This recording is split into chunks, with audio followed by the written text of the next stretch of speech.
ये C++ interview series का first part है और यहाँ पे हम बहुत ही बेसिक कॉन्सेप्ट को देखेंगे, but these are very frequently asked in interviews. So from the interview point of view, this is going to be very important video for you. So just stay tuned throughout the video. Interviewer का पहला question हो सकता है, भैया बताओ what is C++? C++ programming है क्या? Your answer could be, this C++ programming is an object-oriented programming language which is developed on basic C programming and it provides many other features on top of this C programming. अब जैसे ही ये बताओगे C++ जो है C programme के base पे बनाया गया है और ये ऑब्जेक्ट ओरिएंटेड प्रोग्रामिंग कॉन्सेप्ट को सपोर्ट करता है, तो इंटरव्यूअर का नेक्स्ट क्वेश्चन होगा, tell me now what is object oriented programming. तो आपको अब एक्सप्लेन करना पड़ेगा what is object oriented programming language. और ये ऑब्जेक्ट ओरिएंटेड प्रोग्रामिंग जो है टोटली ऑब्जेक्ट के अराउंड लिखा जाता है. मीन्स इस टाइप के प्रोग्रामिंग में आपको ऑब्जेक्ट्स को यूज करना ही करना पड़ेगा. विदाउट ऑब्जेक्ट आप अपना प्रोग्राम नहीं लिख सकते हो. फॉर एग्जाम्पल, यहाँ पे मैंने एक क्लास लिया है कॉल्ड ए क्लास और इस क्लास के अंदर में एक डेटा वेरिएबल मैंने लिया है x और इसका ये मेंबर फंक्शन है सेट x जो कि इस x के वैल्यू को सेट करता है. To set the x value I am using this keyword here. Here this is a pointer which is pointing to its own class attribute. तो अगर इसको हमको यूज करना रहे, let's say आप x को मेन से एक्सेस करना चाहते हो, तो आप इसको मेन से कैसे एक्सेस करोगे? So first you have to create an object for this, right? Let's say कि आपने एक ABC ऑब्जेक्ट क्रिएट कर लिया और इस ऑब्जेक्ट के हेल्प से आप इस x को कॉल कर सकते हो. लेट्स से आपने इसको 2 सेट कर दिया. सो विदाउट ऑब्जेक्ट आप यहाँ पे काम कर ही नहीं सकते हो. इसी को बोलते हैं ऑब्जेक्ट ओरिएंटेड प्रोग्रामिंग लैंग्वेज, जो कि ऑब्जेक्ट के अराउंड घूमते रहता है. और जैसे ही आप ये आंसर दोगे कि C++ एक ऑब्जेक्ट ओरिएंटेड प्रोग्रामिंग लैंग्वेज है, आपका इंटरव्यूअर आपसे पूछ सकता है, now tell me whether C++ is a pure object oriented programming language or not. ये pure object oriented programming language है या नहीं, ये हमको बता. तो आपका आंसर क्या होगा? जब आप इसका डेफिनेशन दे रहे थे C++ का, वहाँ पे आपने 2 चीज़ बोला कि first this supports object oriented programming concept and second one you told कि C++ किसके बेस पे बनाया गया है? C प्रोग्रामिंग के बेस पे. और आपका C प्रोग्रामिंग क्या है? ये फंक्शनल लेवल प्रोग्रामिंग को सपोर्ट करता है. किस लेवल को? फंक्शनल लेवल को. मीन्स क्या हुआ कि यहाँ पे आप डिफरेंट फंक्शंस यूज़ करते हो और उसके हेल्प से आप यहाँ पे अपना प्रोग्राम डेवलप करते हो और डायरेक्टली आप प्रोसीजर कॉल भी कर सकते हो. इसलिए इसको बोलते हैं प्रोसीजर लेवल प्रोग्रामिंग लैंग्वेज. इसको दोनों बोलते हैं. सो आप यहाँ पे प्रोसीजर कॉल कर लिए directly and you can access the hardware with the help of that. तो ये ना कि केवल उप्स कॉन्सेप्ट को सपोर्ट करता है, ये आपके C प्रोग्रामिंग को भी सपोर्ट करता है. So without using any object, so यहाँ पे C++ प्रोग्रामिंग में ये जरूरी नहीं है कि आप ऑब्जेक्ट ओरिएंटेड प्रोग्रामिंग को ही सपोर्ट करो. आप विदाउट इसके आपने सपोज क्लास नहीं लिखा, तब भी आप केवल मेन के हेल्प से इंट मेन लिख दिया और यहाँ इसके हेल्प से आप किसी दूसरे फंक्शन को कॉल कर सकते हो. आपने लेट्स से कि फंक्शन लिख लिया कोई भी और उसको डायरेक्टली यहाँ पे आपने कॉल कर दिया. सो यहाँ पे कोई भी क्लास की जरूरत नहीं है. इसीलिए आपका C++ जो है एक pure object oriented programming language ये कभी भी नहीं है. And when you are saying in object oriented programming language you use something called class. आप क्लास यूज करते हो और क्या यूज करते हो? ऑब्जेक्ट यूज करते हो. So what are these two? Class क्या है और ऑब्जेक्ट क्या है? फॉर एग्जाम्पल, आपने एक क्लास बना लिया कॉल्ड बॉल. अब ये बॉल जो है डिफरेंट टाइप्स का हो सकता है. एक टीटी बॉल हो सकता है और टीटी बॉल का साइज क्या होता है? Very small, right? तो यहाँ पे आप इस टीटी बॉल, तो यहाँ पे आपने जब क्लास बनाया यहाँ पे, तो उसके अंदर आप साइज एट्रीब्यूट डाल सकते हो. इंट साइज करके एक एट्रीब्यूट डाल दिया. तो इस टीटी बॉल के केस में उसका एट्रीब्यूट का वैल्यू क्या होगा? Very small. लेट्स से आपने उसका वैल्यू 2 रख दिया. आपने फिर दूसरा ऑब्जेक्ट क्रिएट करा टेनिस बॉल. तो टेनिस बॉल का साइज क्या होता है? इससे थोड़ा बड़ा होता है. लेट्स से ये 4. और तीसरा ऑब्जेक्ट आपने ले लिया फुटबॉल. तो फुटबॉल का साइज क्या होता है? इससे भी बड़ा होता है. लेट्स से आपने इसका साइज रख दिया 8. तो आपको जब कॉल करना रहे तो आप कैसे कॉल करोगे? TT ball dot size. ऐसा ही लिखोगे राइट, इक्वल्स टू 2। फिर ये ऑब्जेक्ट आपने क्रिएट किया tennis ball, so tennis ball dot size equals to 4। Football create किया ऑब्जेक्ट, इसका साइज कैसे सेट करोगे, डॉट साइज इक्वल्स टू 8। ये आप मेन से कॉल कर सकते हो, तो आपको यहाँ ऑब्जेक्ट बनाना पड़ेगा, विदाउट ऑब्जेक्ट आप यहाँ पे काम नहीं कर सकते।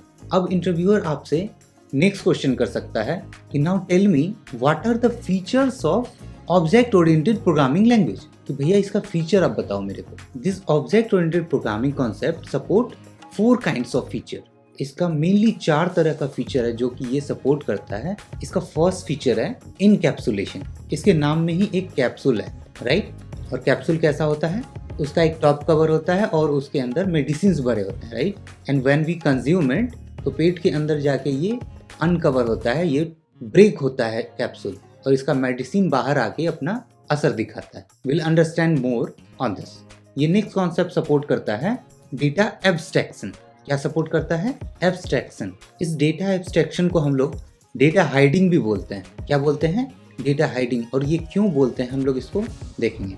और ये थर्ड कॉन्सेप्ट सपोर्ट करता है इनहेरिटेंस, एंड फोर्थ वन ये सपोर्ट करता है polymorphism. Now interviewer can ask you to explain each one separately, कि भैया अब मेरे को बताओ कि इनकैप्सुलेशन क्या होता है। जैसा कि इस इनकैप्सुलेशन में कैप्सूल वर्ड छिपा है, सो इस कैप्सूल वर्ड का यहाँ मीनिंग है। मीनिंग क्या है इसका, कैप्सूल में क्या होता है, एक टॉप कवर होता है राइट, टॉप कवर, और इसके अंदर क्या होता है, मेडिसिन होते हैं। डिफरेंट टाइप्स के मेडिसिन को जस्ट यहाँ पे बाइंड अप कर दिया जाता है इस टॉप कवर में। डिफरेंट टाइप्स के मेडिसिन को प्रॉपर प्रोपोर्शन में इसके अंदर जस्ट रख दिया जाता है, और जब हम इसको कंज्यूम करते हैं तो ये ब्रेक होता है। क्या होता है, ब्रेक होता है, और ब्रेक होने के बाद क्या होता है, ये सारे मेडिसिन बाहर आते हैं and it shows effects right. अगर आपने इतना समझ लिया तो आप समझ लो कि आपने इनकैप्सुलेशन समझ लिया।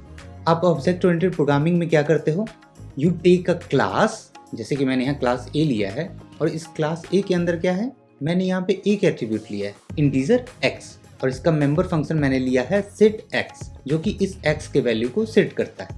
आप यहाँ नोटिस करो, so with in this class आप इस क्लास को जस्ट टॉप कवर समझो, this is a top cover, and water keeps inside this top cover. यहाँ पे आपका मेडिसिन था, और यहाँ पे क्या है, different kinds of attributes and member functions are binded together inside the class. क्या रखा है, different kinds of attributes and member functions. यहाँ पे मैंने एक लिया है, बट आप मेनी ले सकते हो, बहुत सारे ले सकते हो। और जब आपको यूज करना रहे तो आप कैसे करते हो, इसका एक ऑब्जेक्ट बनाते हो, ओबीजे ऑब्जेक्ट, और इसके हेल्प से आप उसका वैल्यू सेट करते हो राइट। आप जब एक कैप्सूल लेते हो तो वो पेट के अंदर ब्रेक होता है और मेडिसिन बाहर आते हैं राइट, ये मेडिसिन बाहर आ गए।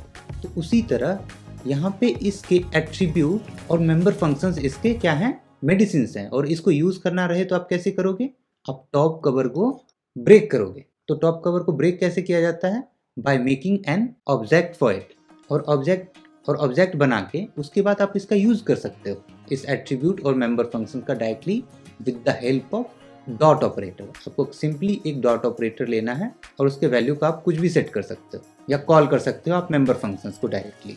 यहाँ पे मैंने x लिखा है, आप कुछ भी ले सकते हो, कांस्टेंट, वेरिएबल, 2, 4 एक्सेट्रा, एनीथिंग। और मेंबर फंक्शन को आप कैसे कॉल करते हो, सिंपली ओबीजे, यहाँ पे डॉट ऑपरेटर आपको यूज करना है, सेट x, आप यहाँ पे लेट से 10 डाल दिए, सो ये कॉल हो गया राइट। सो इनकैप्सुलेशन वही बोलता है, your attributes and member functions are binded together inside a class which is your top cover, and to use it you have to create an object first, and with the help of that object you can access these attributes और member functions। ये हो गया encapsulation के बारे में। Next, what is abstraction, और इसको हम लोग क्या बोलते हैं, we call it data hiding. और क्यों बोलते हैं वो हम लोग अभी देखेंगे। सो यहाँ पे मैंने इस क्लास का एक प्राइवेट वेरिएबल लिया है इंटीजर x, और ये प्राइवेट बोलता है कि इसका स्कोप जो है इसी क्लास के अंदर लिमिटेड है, you can't use it outside of this class. So अब आप मेन में इसको, जब आपने एक मेन क्रिएट किया और इस मेन के अंदर आपने एक ऑब्जेक्ट क्रिएट कर लिया, and with the help of this OBJ object if you try to call this private variable x, this is going to give error to you. ये आपको सपोर्ट नहीं करेगा, आप डायरेक्टली इसको एक्सेस कर ही नहीं सकते हो. सो एक्सेस करने के लिए अब आपको क्या करना पड़ेगा? You will have to use its member function which is available to use outside of this class. आप इस member function को setX, जिसका स्कोप पब्लिक है, पब्लिक मीन्स आप इसको इस क्लास के आउटसाइड भी यूज कर सकते हो. तो यहाँ पे आप मेन में डायरेक्टली इसको कॉल कर सकते हो, राइट? सो obj.setX यहाँ पे अब आपने सेट कर दिया 2. सो इनडायरेक्टली ये क्या कर रहा है? इनडायरेक्टली इस प्राइवेट वेरिएबल को सेट कर रहा है. सो एब्स्ट्रैक्शन बोलता है your implementation will be hidden to the outside world. यहाँ पे इसका इम्प्लीमेंटेशन हिडन है and only shows the functionality of it. केवल आपको ये फंक्शनलिटी अवेलेबल होगा for outside of this class. तो इस तरह से हम लोग डेटा को क्या कर रहे हैं? डेटा को हाइड कर रहे हैं. करेक्ट? इस डेटा को हाइड कर रहे हैं, इसीलिए बोलते हैं इसको डेटा हाइडिंग. नेक्स्ट कॉन्सेप्ट है inheritance. In simple words if I से, पेरेंट्स के लक्षण किस में आते हैं? चाइल्ड में आते हैं, राइट? बस यही कॉन्सेप्ट है इनहेरिटेंस का. चाइल्ड क्या करता है? इनहेरिट क्या करता है? पेरेंट्स के फीचर्स को. पेरेंट्स के जितनी संपत्ति हुई अब किसका हो गया? वो चाइल्ड का हो गया. करेक्ट? तो आसान भाषा में आप बोल सकते हो कि चाइल्ड इनहेरिट करता है पेरेंट्स के फीचर्स को. यही कॉन्सेप्ट है इनहेरिटेंस का. कैसे? Here I have taken 2 class. One is a base class and second one is a derived class. और ये डिराइव्ड क्लास क्या कर रहा है? इनहेरिट कर रहा है बेस क्लास को. इस बेस क्लास को मैंने इनहेरिट कर लिया यहाँ पे. So now this is your parent and this is your child, right? And child क्या करेगा? पेरेंट के फीचर्स को ओन करेगा. So suppose here you have written setX function in child class. तो यहाँ पे डायरेक्टली आप इस x को एक्सेस कर सकते हो, जो कि क्या था? प्रोटेक्टेड वेरिएबल था. किसका? पेरेंट क्लास का. इसके फीचर को अब ये ओन कर रहा है, इसलिए इसको ये डायरेक्टली यूज कर सकता है. सिमिलरली आप मेंबर फंक्शंस को भी यूज कर सकते हो. यही है कि बशर्ते कि ये प्राइवेट नहीं होना चाहिए, ये प्रोटेक्टेड भी चलेगा और पब्लिक भी चलेगा. ये कॉन्सेप्ट हो गया इनहेरिटेंस का. Next one and last one, polymorphism. Polymorphism आप देखोगे तो ये 2 वर्ड से बना है, पॉली एंड मॉर्फ्स. पॉली का मतलब होता है मेनी एंड मॉर्फ्स का मतलब होता है फॉर्म्स. सो पॉलीमॉर्फिज्म सिंपली बताता है it can have many forms. So member functions if you से, आपने एक मेंबर फंक्शन ले लिया सेट वैल्यू, जिसके अंदर आपने एक आर्गुमेंट को पास करा जो कि इंटीजर है, और आपने दूसरा फंक्शन लिखा with the same name but it is having 2 arguments. So now both the function names are same but it is differing for its signatures. दोनों का सिग्नेचर अलग है. इसमें एक आर्गुमेंट है, इसमें 2 आर्गुमेंट. और आपने तीसरा भी फंक्शन लिख लिया with the same name set value but here you have taken character variable. तो ये भी आपका सिग्नेचर डिफरेंट हो गया, क्योंकि आपका क्या चेंज हो गया? डेटा टाइप चेंज हो गया. तो अब जब मेन से एक आर्गुमेंट से कॉल करोगे, लेट से कि ff से कॉल करा आपने, तो आपका ये फंक्शन कॉल हो जाएगा. अगर आपने लेट से कि 2 आर्गुमेंट से कॉल कर दिया 2,3, तो आपका ये फंक्शन कॉल होगा. और जब आपने एक ही बाइट दिया यहाँ पे जो कि कैरेक्टर है, लेट से कि आपने a पास कराया, तो कौन सा कॉल होगा? ये, क्योंकि इसका डेटा टाइप क्या था? Character. So with this example you can say this object oriented programming supports functions which are having many forms. Many forms का मतलब है many signatures. So just a recap, आपका OOPS concept किस किस feature को support करता है? So first आपका हो गया encapsulation, which tells your attributes and member functions are binded together inside the class, right? Your attributes and member functions are binded together inside a class. This is simple concept of encapsulation. Second concept क्या है? Abstraction, और इसको क्या बोलते हैं? Data hiding, जहां पे आपने प्राइवेट वेरिएबल यूज करा जो कि हाइड करता है डेटा को from outside of the world. और थर्ड वन है इनहेरिटेंस. इनहेरिटेंस क्या करता है? आपका पेरेंट जो रहेगा उसके फीचर को कौन ओन करेगा? पेरेंट के फीचर को चाइल्ड ओन करेगा. चाइल्ड इनहेरिट करता है पेरेंट के फीचर को. एंड फोर्थ वन क्या है? Polymorphism, which says in object oriented programming you can have functions with the same name but it should have different signatures. So many forms of function it is supporting here in this object oriented programming concept. इस part में हमने discuss करा कि C++ programming है क्या and how it is developed and what are the concept it is supporting, right? So mainly हमने इसमें इसी पे डिस्कस करा. In next part will discuss on some other topic and will try to combine many things in single video. Thank you so much for watching this video. Stay tuned and will see you soon.